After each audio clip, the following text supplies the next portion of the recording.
At before na kung kayo kamay, para dili mo magkabanggaan. Kung kamay. Dali ate. Buko. Ayan. Oh, para dili mo magkabanggaan. Ayan. Very good. Buko. One line lang yapon ha. Ayan. Very good. Okay, now. Pwede dito. Kailangan mo dahil Listen. free speech therapy. Ang mechanics sa game, ibatangan sa grade 4 sa front and sa back. Because we are going to play message relay. Okay. You need to be attentive. I need your sense of hearing. Okay? Be attentive, everyone.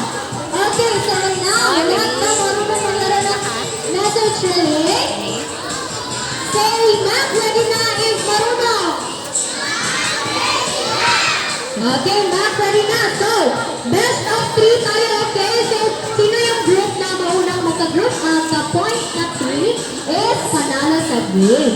Okay, now, yung pinaka-last, yung grade 4 na pinaka-last, if na-receive nyo na yung word is, tatakbo kayo dito sa front and you will say the word.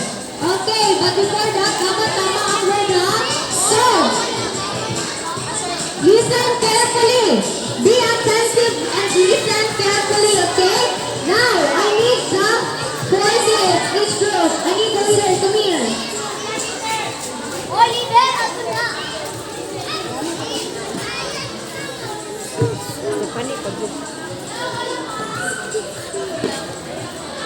Moron ko, ang siya dahil ka na nag-click pala.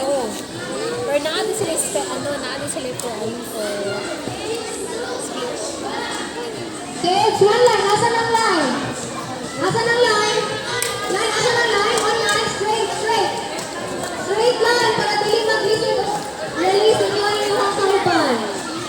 Uy, make sure, ang likod ha, katong grade 4. Apil na siya, kanang number red?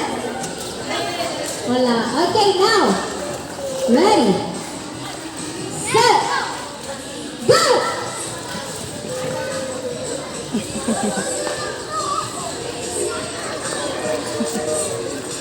Ayun!